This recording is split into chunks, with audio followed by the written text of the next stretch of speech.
I'm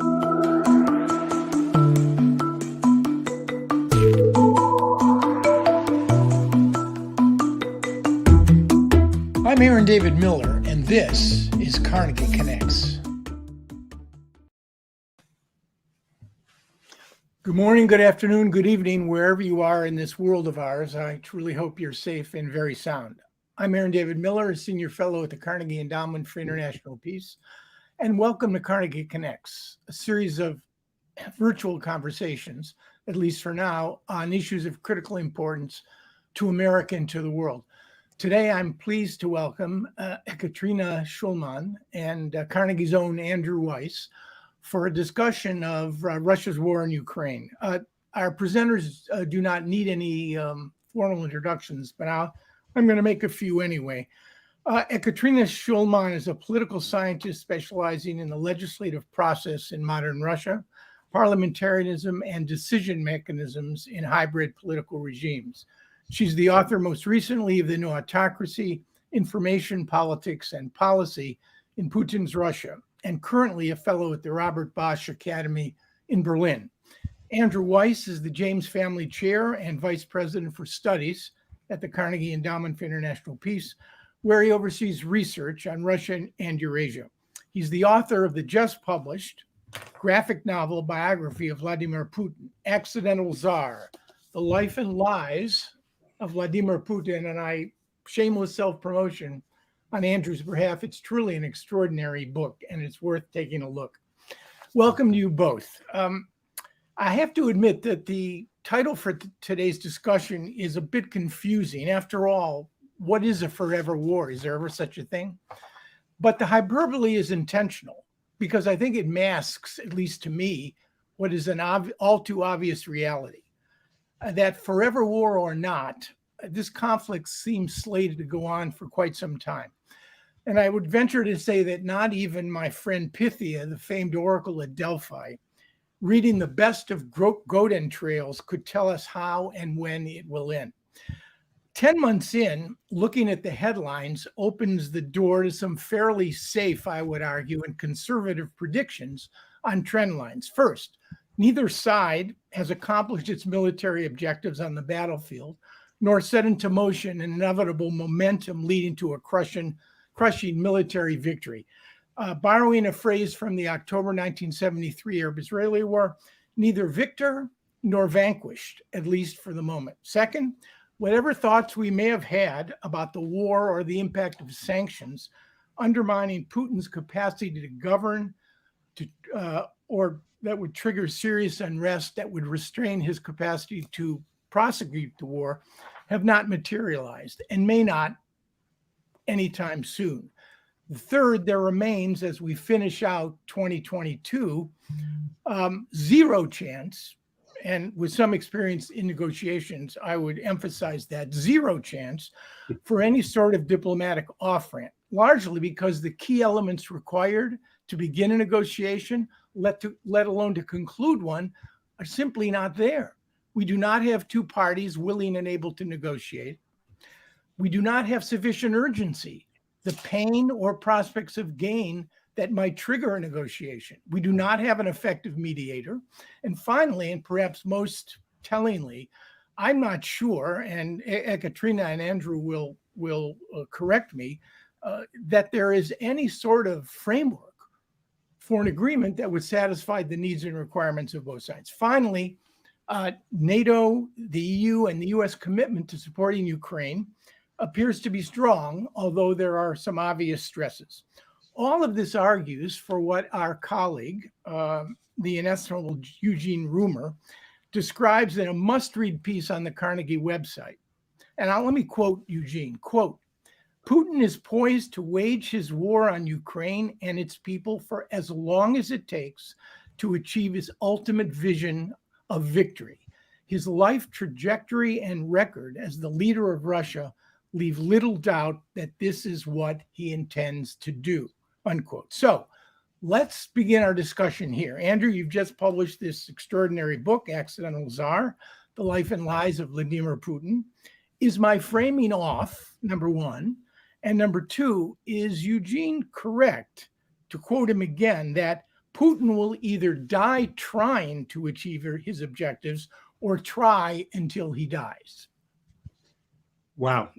Well, first of all, thanks for the really kind introduction, Aaron. It's nice to see Ekaterina and you today. I agree 180% with the portrait of reality that you put in front of us, even if it's really both depressing and leaves a lot of us groping for, well, what will happen? Like, what's going to break us out of the cycle we're in? I fear that there are a couple things that may break us. One will be some event in Russia that we can't foresee, and those are probably low probability, but something that shifts Putin off the course he's on.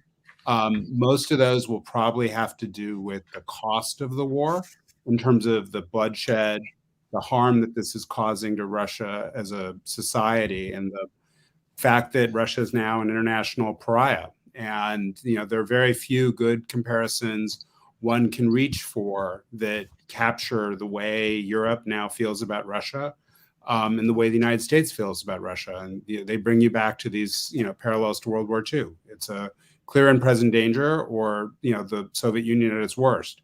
So that is going to be a source of constant pressure, and Russia will be wedged tighter and tighter into the hole that it's digging for itself.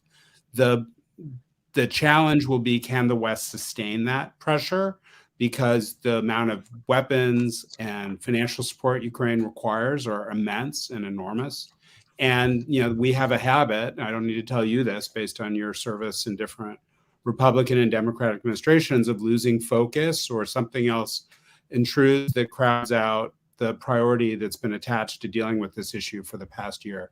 And then lastly, just summing up, is Putin himself. And he is an odd character because he has conjured up a brutal, all-out war against a normal neighbor that was historically quite friendly to Russia for no real sense of reason other than his opportunism and his own emotionalism about Ukraine turning west, and the ability that he thought he had in front of him to basically reset the table for everything that's happened to Russia since 1989. He's made this epic blunder. He has shown no sign of relenting or changing the course he's on. And I hope Ekaterina Schulmann can give us some sense of optimism. But at the end of the day, there are very few constraints on his power. The Russian elite are not doing it. The Russian people are not doing it. The West is not able to force him to do it. And that, I think, just leaves us back in Eugene's depressing framing. Thanks. Yeah. I do want to get into the question of, since we do have Ekaterina here, and her reputation on reading internal Russian politics really precedes her. But I wonder, Ekaterina, is that your assessment, that this is Putin's long war and he will not be dissuaded from it?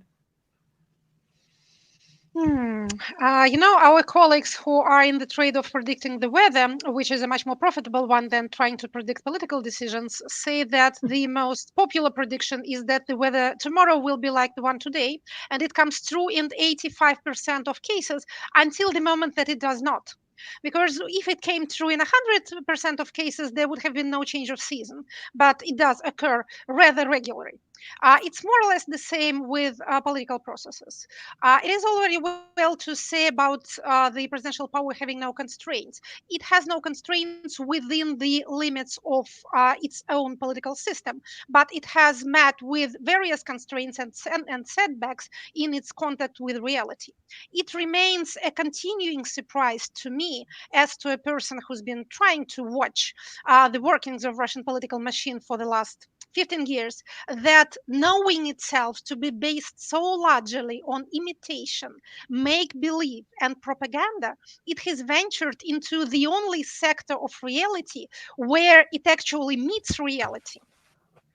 It could have continued running on according to the rules it has set for itself, without trying to achieve one of the few things it's unable to achieve. Russian political machine can do a lot. It can organize elections.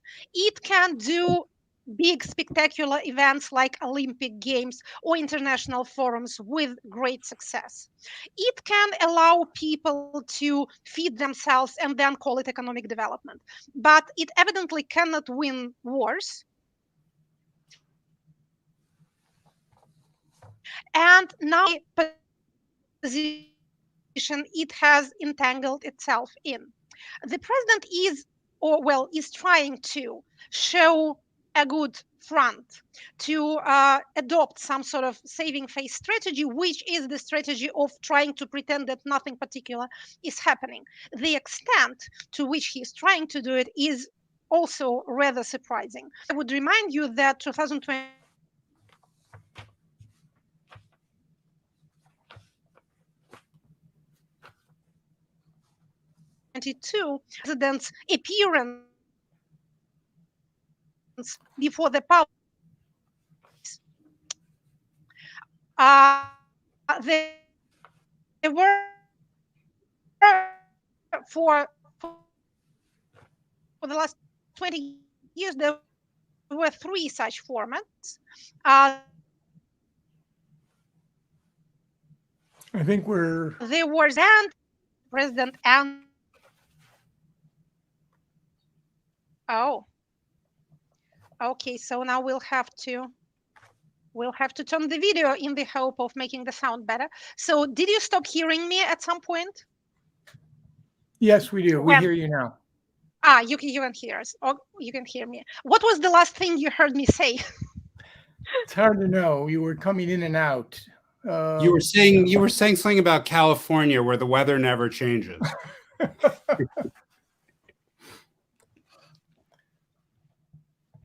Putin is very good at creating realities at home, but then, of course, he's not particularly good at waging war, and that reality obviously has a blowback.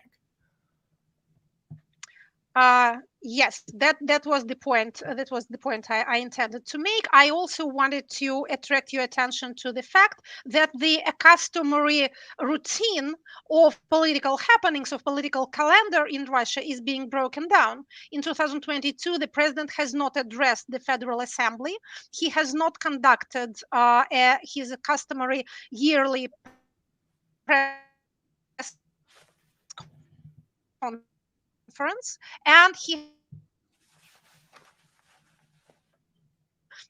takes quite a few hours for him to answer the questions, give out presents, and make his customary jokes. Rituals are important in any political system, but in a quasi-monarchy, which is the personalist autocracy, which is Russia, they are particularly important.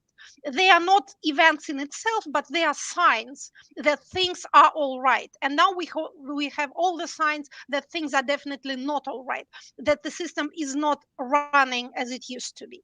These may not be signs of an imminent collapse, but among other things, they are the signs of certain changes and not changes for the better. Yeah, I do want to get back to the issue of the apparent lack of opposition, or how you would describe internal opposition to Putin. But I want to ask both of you, before we move on to Russian internal, if someone were to ask you for your assessment, Andrew, I'll go to you first, of what Putin describes or believes is winning, how would you do it? And I guess it riffs off the question of whether or not his objectives for Ukraine have somehow changed. What would winning be? Andrew? Well, think about it. At the beginning of the war, Vladimir Putin indicated that his goals were regime change in Ukraine, the decapitation of its existing popularly elected leadership, and then either the dismantlement of Ukraine as it was constituted after 1991.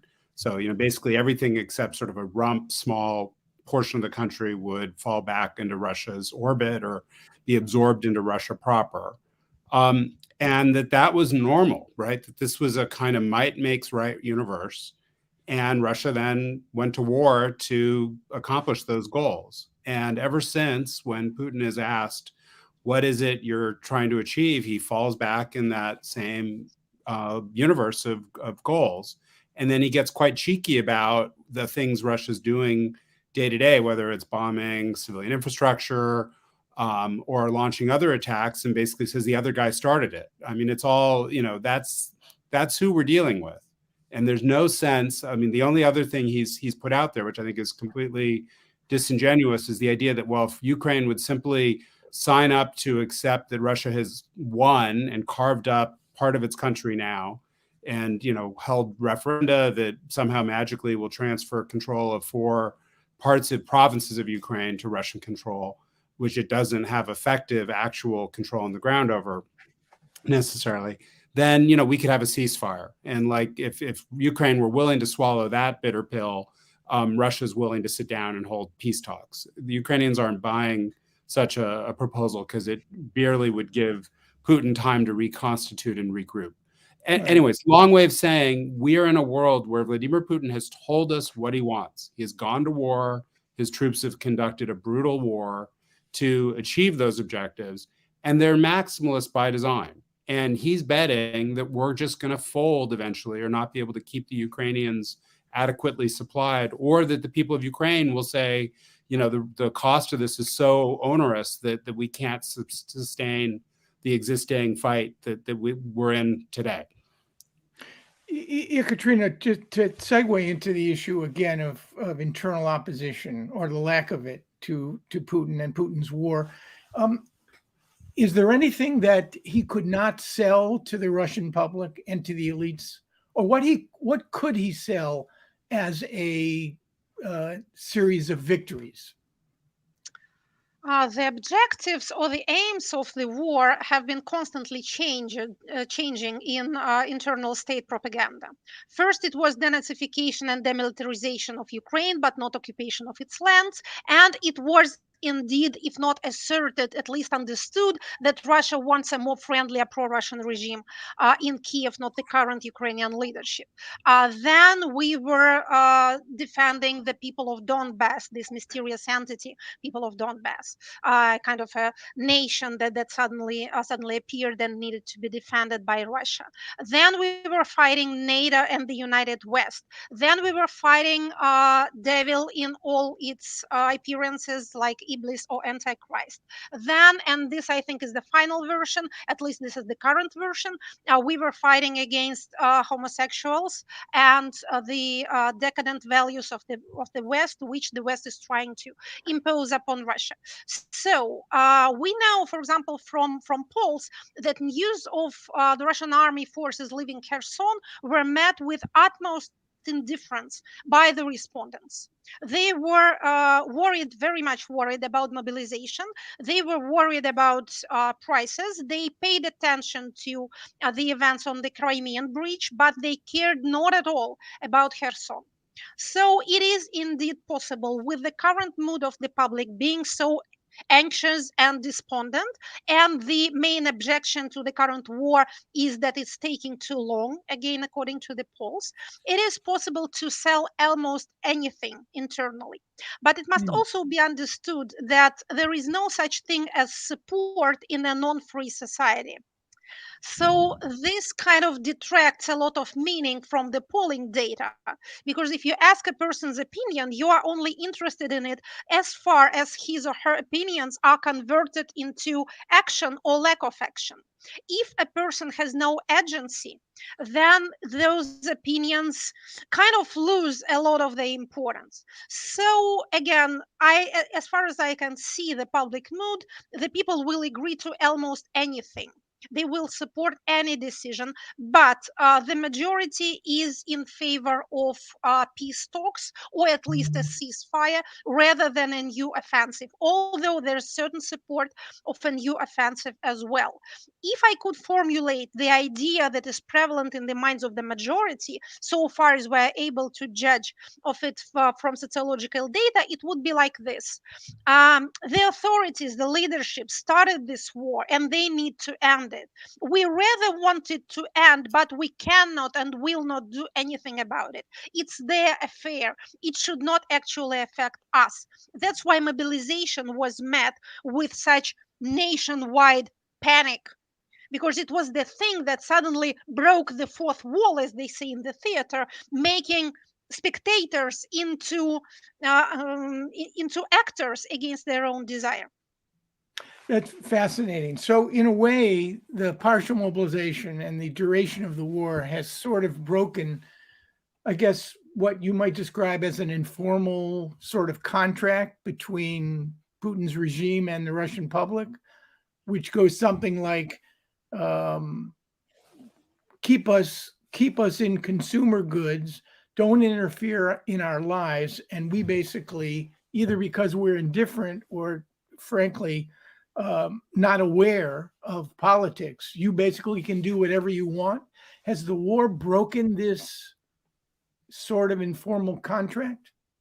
And is that a problem for Putin? The term contract kind of gives you the idea of two sides who are free to enter into this contract, and the contract is binding to both sides. It's not a contract, it's not an agreement.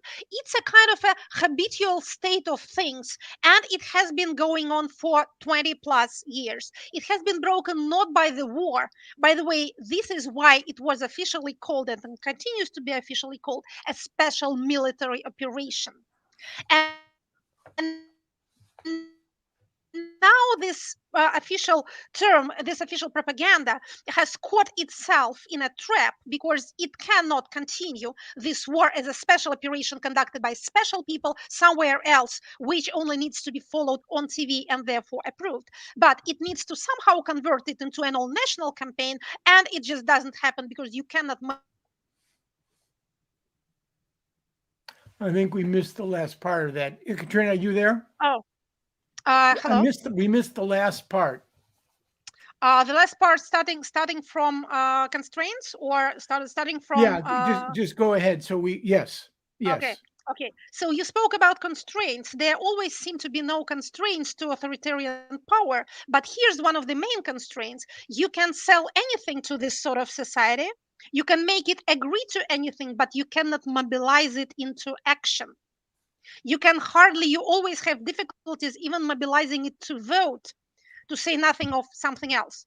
The mobilization has been an overall disaster, administratively and, as far as I can understand, militarily. For every one person who has been mobilized, 2 to 3 people have absconded, either left the country or left their working places or gone into hiding of some sort. So it has definitely not been a success. So this habitual state of things that is based on demobilization, civic passivity, and lack of political rights has indeed been, if not broken, but threatened, not by war itself, but by mobilization. That's why I think that no matter what happens, or almost no matter what happens on the front line, authorities will be anxious to avoid the second wave of mobilization, if it would be possible. Maybe they will not succeed in avoiding it, but they will try to. We get these polls. The most recent one is Levada in conjunction with the Chicago Council. This was at the end of November. 1,600 plus Russian adults, face-to-face interviews in their homes, right? In their homes, not over the phone. 3/4 of those interviewed still supported, as you put it, the Russian notion of a special military operation. That's just 6 points behind the record number of 81% that polled in favor of the operation in March. So it is. What does that poll tell you? Andrew, do you have a thought? Polling in Russia has consistently shown that the public backs the war. And I think it's important to segment Russian public opinion a little more finely than we've done so far in this conversation. So if you assume that there's an if you assume there's an inert sort of 60% of the public that's pretty passive, pretty apathetic, and easily led for all the reasons Ekaterina laid out, there's 20% that's like diehard, really bloodthirsty, and bought into all the extremist rhetoric that the Kremlin has used to justify what it's doing. And then there's about 20%, which is not a trivial number. It's tens of millions of people in a country the size of Russia that think this is horrible and a huge stain on Russia's national reputation. The problem, and here's where I guess I disagree with Ekaterina a bit, is the first wave of mobilization, for all of its mess and all of the embarrassment and all of the shock that it generated, has helped Russia on the front line, which is where it really matters. And it's helped Russia stabilize the situation in Donbass. It allowed for a sort of clean and rather sophisticated withdrawal of personnel from the city of Kherson. And it has allowed Russia to sort of stabilize the line of contact in Donbass, which stretches over 1,000 kilometers. So if they have to do this again, I'm pretty sure they'll do it again. And the people who left Russia are useful or more useful to the regime outside of Russia, where they can drive taxi cabs or, do coding for IT companies or whatever it is, instead of organizing political pressure on the regime itself inside Russia.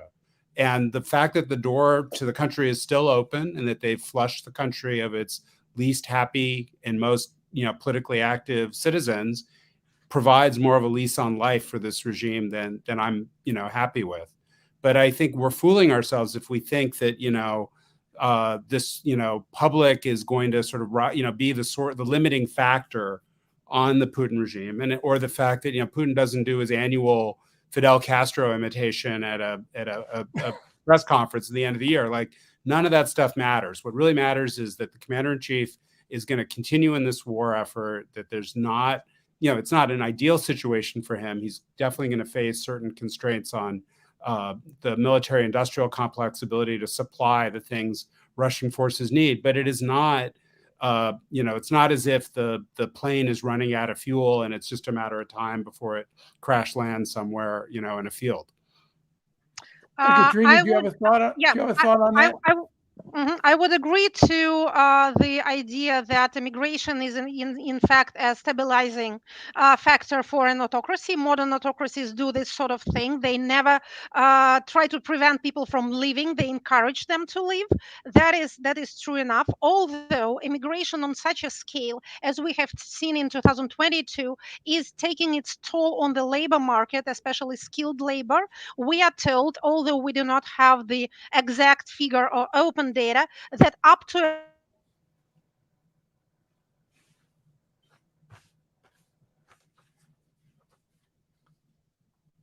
Berlin connection a third is not great. of a personnel work, especially in the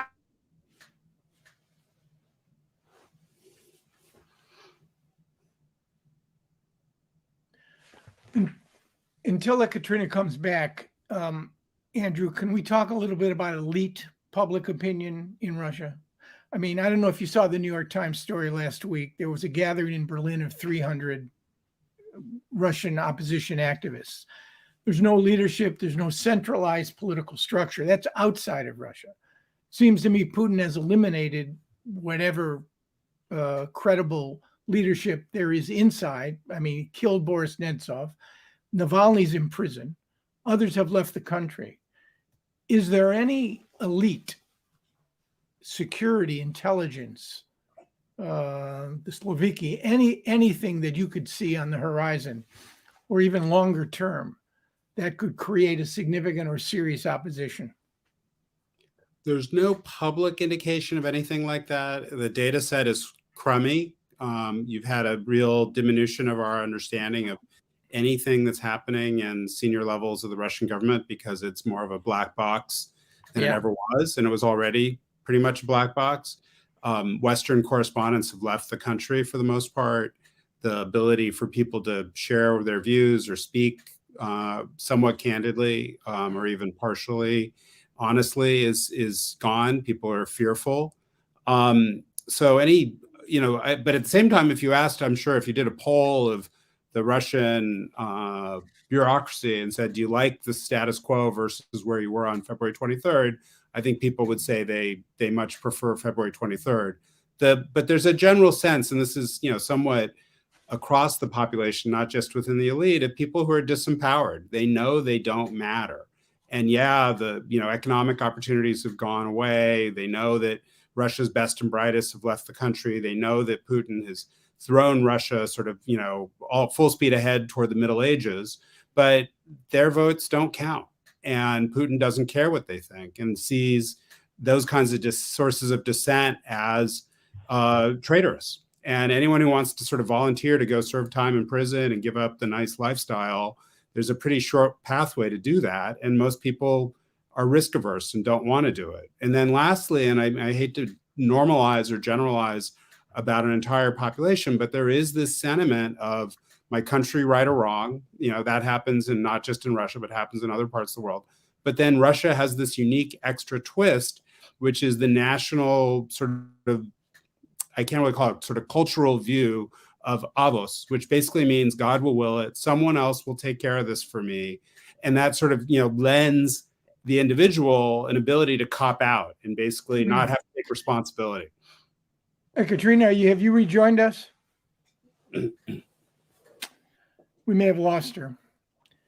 So Andrew, again, on the issue of those who have a stake in the regime, those who are part of the security and intelligence elite, and you know their names, they're scattered about: Patrushev, Shoigu, the discredited or maybe not Minister of Defense, Volodin, Kadyrov, Prigozhin, any of these people. Are they just too invested in the regime, in the perks of the regime? Is it fear? Is it penetration by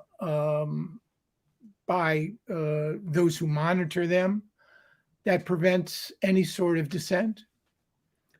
You didn't give me all of the above. That should have been. I'm not looking for unicorns here, Andrew. I realize that. No, it's all of the above, Aaron. Because Putin isn't going anywhere, or so it seems. Yeah, I mean, you've in your experience, you've dealt with authoritarian regimes in the Middle East. You see how police states operate, and in Russia, you just need a few people falling out of windows, even if they're not famous or prominent, to send a message to senior people that they better watch what they say. And no one trusts each other. No one trusts each other. There's no institutional mechanism for channeling unhappiness, and life is pretty good if you're a member of that elite.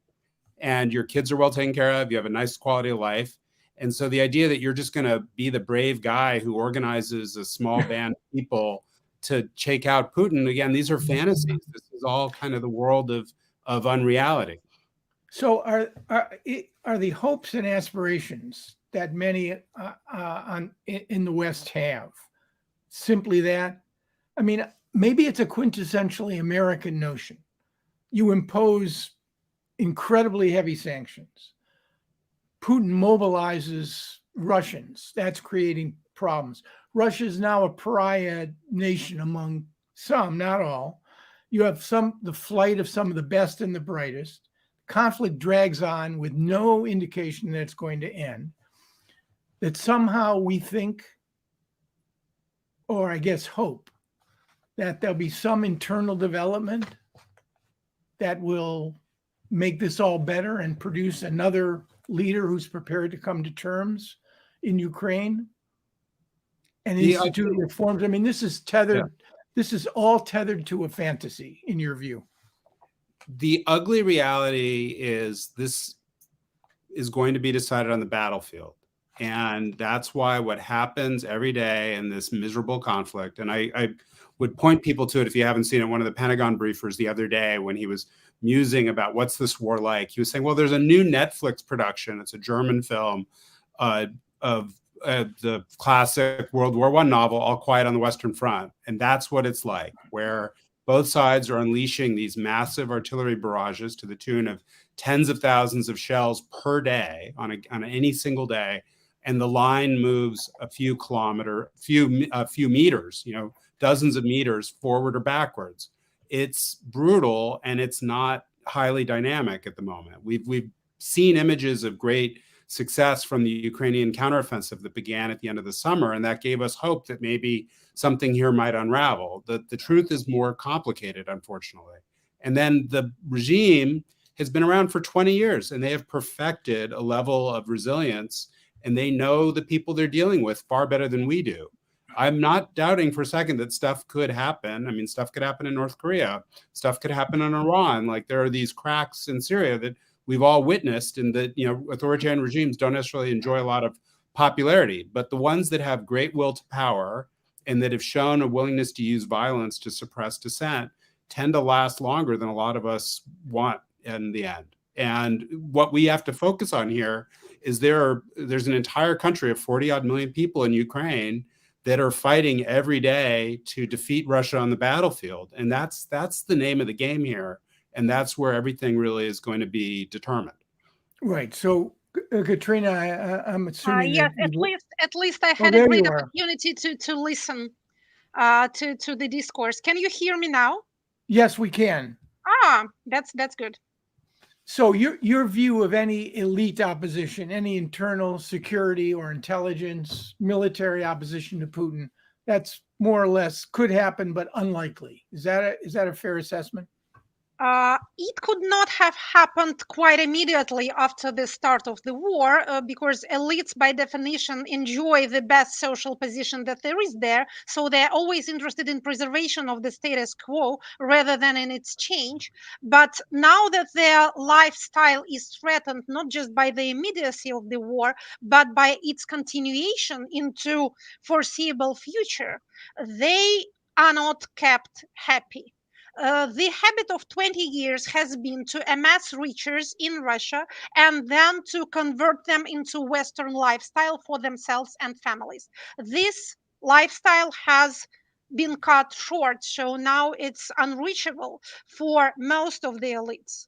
When I was enumerating these yearly events that did not materialize in 2022, my point was not that they are important in themselves, but they are signs of a customary routine being carried on.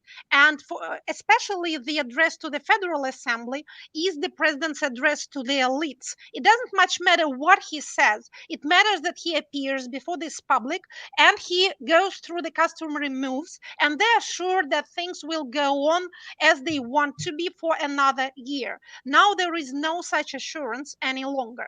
I'm not predicting, again, any coups or any regime collapse tomorrow or the day after tomorrow. I don't think there was ever a war in the history of mankind that was unpopular during its first year in the country that started it. And this war is ceasing to be popular at the end of 10 months of its duration. So I think the elites are very prone to inertia, again, because their position is so good. And everything depends internally on the balance of risks and benefits for these actors and groups of interest that actually run Russia.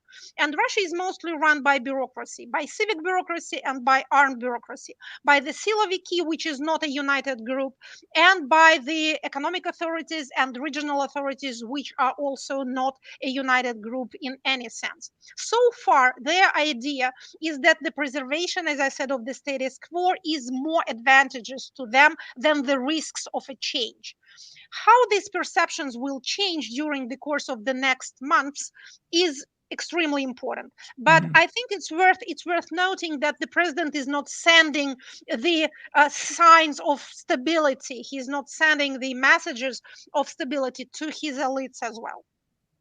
That's fascinating. You know, one of our own revolutionary founders, Samuel Adams, who's much in the news these days as a consequence of a wonderful biography, said about the revolution and fighting the British that we'll either all hang together or will hang separately. So the notion that Slaviki and these elites have a fundamental stake in the preservation of the regime because fear of what would happen if in fact it collapsed is a very telling point, I think, in motivating human behavior. A few more points about the future. I mean, you know, almost Happy New Year. It's the end of 2022, 2023 beckons. Not much good news. Ukraine is demonstrating a remarkable resilience, capacity on the battlefield. It's being fueled by the planet's most effective and greatest military power with the most sophisticated military equipment. Nonetheless, it seems to me as we approach 2023 that we're in a somewhat of an investment trap. Ukraine cannot change course. Putin will not change course. The EU, NATO, and the United States appears to be willing to continue to support Ukraine. And there doesn't appear to be any way out. The future looks either to one of escalation, if in fact Ukraine's military becomes too effective, which I think is a concern of the Biden administration, or this perpetual stalemate in which the conflict hardens over time into a sort of North-South Korea situation. Do either of you see either of these possibilities as more likely than the other? Andrew? Well, I'll go first. I don't think they're mutually exclusive, right? And I can imagine a scenario that unfolds where the Russians convince themselves that something eventually will crack and break their way. And so it's just a matter of outlasting and demonstrating that they've got a greater capacity to sustain this than we do. There will be some, political gravity in the world because Joe Biden has to face the voters in November 24. Vladimir Putin doesn't have a serious political set of constraints on himself. European leaders will also have to face the voters at some point. So Putin's betting that the more pressure he puts on the European economy and on European energy supplies, the more he can hope that at some point, they'll be more pliable.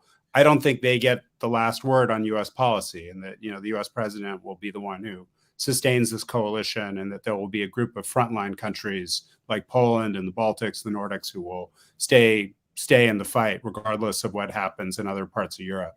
The last part of this, which I think we all have to acknowledge, is that it is going to be really hard for the U.S. defense industrial base, to ramp up and provide munitions and equipment on the scale that Ukraine needs. And the numbers here are staggering. And just to cite a couple that I've seen in recent days, Russia used more ammunition in 2 days than the British military has in stock. U.S. Army Secretary Wormuth recently said that the United States is going to go from currently making 14,155 millimeter shells each month to 20,000 by the spring to 40,000 by 2025. Ukraine right now is using 90,000 per month. So we're just in a world where the sheer numbers and the mass of the military requirements to keep this thing going are going to really challenge us. And eventually they're going to force certain trade-offs about the stockpiles that, for example, the Pentagon has to maintain to deal with contingencies in Asia or the Middle East. Those are just the rules of gravity that Joe Biden is going to have to grapple with. But I don't think, and this is just to bring it back to it, that the answer to all this is like, let's have some peace talks, because I think that's a very tempting sirens call, but it doesn't address the core problem, which is that Putin is dead set on destroying Ukraine as an independent nation, and we have so much at stake in ensuring he doesn't succeed. Yeah. Ekaterina, a thought on Russia's future? Well, right now, 2023 does look to be the continuation of 2022. I would not go into military expertise or foreign relations expertise because both of these are not my field, but I would add that the same constraints about producing enough ammunition and enough weaponry to go on with the war apply to Russian economy as well, and Russia has no allies. We do buy some things from Iran, but you know better than I, much better than I, how difficult that is, and what obstacles international community can put in the way of this new friendship of those two countries. So we were talking about Russian elites and about their desire to preserve the status quo. We were talking about Russian populace and their passivity and a certain infantilism, which indeed is part of the nature of citizens of autocratic countries who are constantly bereft of their civic and political rights. These same circumstances rather prevent the country from becoming one big war camp. Economy is not being mobilized any more than the populace is being mobilized. So Russia does have this idea, Russian authorities have this idea that we need Ukraine really badly and the West doesn't need it that much, so we can stay out longer. And examples like those of Venezuela, which is a very similar political regime to the one in Russia, is certainly read by Russians as an example that you can wait out the hostility of United States, and then something new will turn up, some new enemy will appear, or a new pandemic, or an asteroid hitting the Earth, and they will forget about you and even lift some of the sanctions, which is, as I understand, what is happening to the Maduro regime at the moment. So yes, there's the idea of playing for time, but there are also limits to, well, limits in the sense that it's not just the waiting game. You do not wait till somebody else tires out. You need to go on with the war all this time, and this needs resources. And Russia does not have an unending supply of resources, either human or economic. So I will not make predictions again, like will it last for a year or for a couple of years. But I understand that 2024, which is the year of Russian elections and American elections, will be the crucial year rather than 2023. At least so it looks at the moment. Is two final questions before we close. Is the American election 2024 a key element in Putin's strategy? Andrew, to you, hoping for the return of Donald Trump or a Republican avatar? Is that a? Yeah, I'm a little frustrated that Katya stole my best line about the asteroid hitting the Earth, but I think that that's the asteroid that could hit Ukraine policy. If someone like Donald Trump is in the White House in January of 2025, that means a lot will potentially change. And Trump himself is the winner of the election. That would be one thing. The way I would like to think about it these days is in the 2016 presidential election, some of the things the Russians were doing was a version of geopolitical joyriding, where they were being gratuitous and obnoxious and not very sneaky or covert in their election interference efforts. Now it's more of an existential imperative for the Putin regime that someone other than Joe Biden, who's more favorably inclined towards Russia, takes power in January 25. So the question will be, how effective can they be in translating that into steps that make that more realistic for than it would be otherwise? Right. Oh, one final question.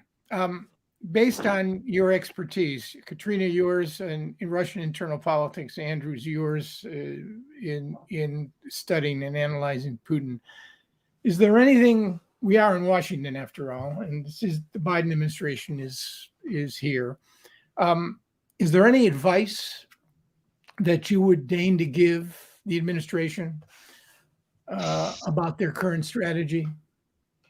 I wouldn't take upon myself to give advice to anyone, least of all to the American administration. I think they do have enough knowledgeable experts and Russia watchers. As a person who studies internal Russian affairs, I always think that it's worthwhile to watch the doings of the bureaucracy, what is happening in the regions, and what the elites are doing, not just in the sense of publicly speaking, they will all publicly say the same sort of thing, doing the lip service until the very last moment. But I would watch for, basically speaking, the way orders are carried out. Because administrative functionality or administrative dysfunctionality and consequent collapse basically consist of an order being given and not executed. So this is what I'm trying to follow in my analysis, in my monitoring, rather, of the events inside the country. For example, I see a greater number of fires and emergency situations in the regions with the city infrastructure, which may be because some of the people who ought to maintain it were mobilized, or that resources are allocated elsewhere. So we see that this or that Russian city is left without heating. Speaking about the situation in Ukraine, situation in Novosibirsk sometimes is not much better. So signs like that, or for example, when letters are being sent to the budgetniki, to the budgetary workers at some regions, saying that there will be delays with payments. Please, thank you for your understanding, as the phrase is. Пожалуйста, отнеситесь с пониманием. Things that haven't been seen since the 90s. Again, it's not a sign of a revolution or anything of this kind. It's not that we want to predict a popular uprising. We need to watch the functionality of the machine. So far, it's been running.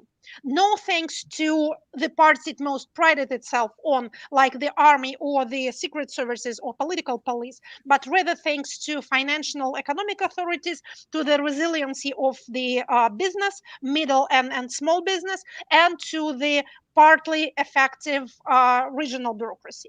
Again, so far it's Fascinating. been running, although it's been under huge strain. This is what I'm watching. This is what I would advise to watch. It's possible to get information. I have noticed that people began to be more talkative starting the end of summer. Well, maybe something had happened. This initial freeze of spring and summer months somehow has ended, and we still have unofficial data and bureaucratic documents if you know how to read them. Fascinating, truly. Andrew, a concluding thought, advice? Well, the framework the Biden administration adopted at the beginning of this war, maximum support for Ukraine, maximum pressure on Russia, maximum transatlantic unity, and no World War III, all those parameters I think are still intact, and those are the right ones. The challenge is, how do you shift out of the sort of crazy frenetic world of managing the inbox, and every day something pops or, shifts your area of focus, most recently the brutal campaign on Ukraine's critical infrastructure that's going to make the country inhospitable in the winter. How do you adopt more of a long haul attitude? And this is tricky. I'm not an expert on US politics, but if the US position changes into something where they're saying this could go on for 3 years, 5 years, maybe longer, it could look a lot like the Iran-Iraq war, like that would probably not be the most politically popular statement to make at a time, especially when the US public is so tired of our overseas commitments and foreign policy is so low down the list of priorities. But I do think that's where we're going. Right. And if there is in fact a change, and I've worked and voted for both Republicans and Democrats, but I'll say it, if there is in fact a change, the administration's view, nothing about Ukraine without Ukraine, may well be tested in 2025. I want to thank both of you for sharing your deep expertise. You both speak with great authority. Ekaterina, I apologize. I don't know whether the technical issues were in Berlin or Washington, but I guarantee you that your expertise and deep authority on Russian internal shone through and was deeply appreciated. And Andrew, of course, once again, Accidental Czar, The Life and Lies of Vladimir Putin. It's a must read. For all you Carnegie Connects fans, we'll be signing off until next year. We will open on January 17th with a really good Carnegie Connects with The Economist's chief correspondent in Beijing, David Rennie, for a deep dive into all things China. Until then, I want to wish all of you a wonderful holiday season and a very happy and healthy new year. And remember to think positive, but definitely test negative. Thanks, Aaron. Thank you.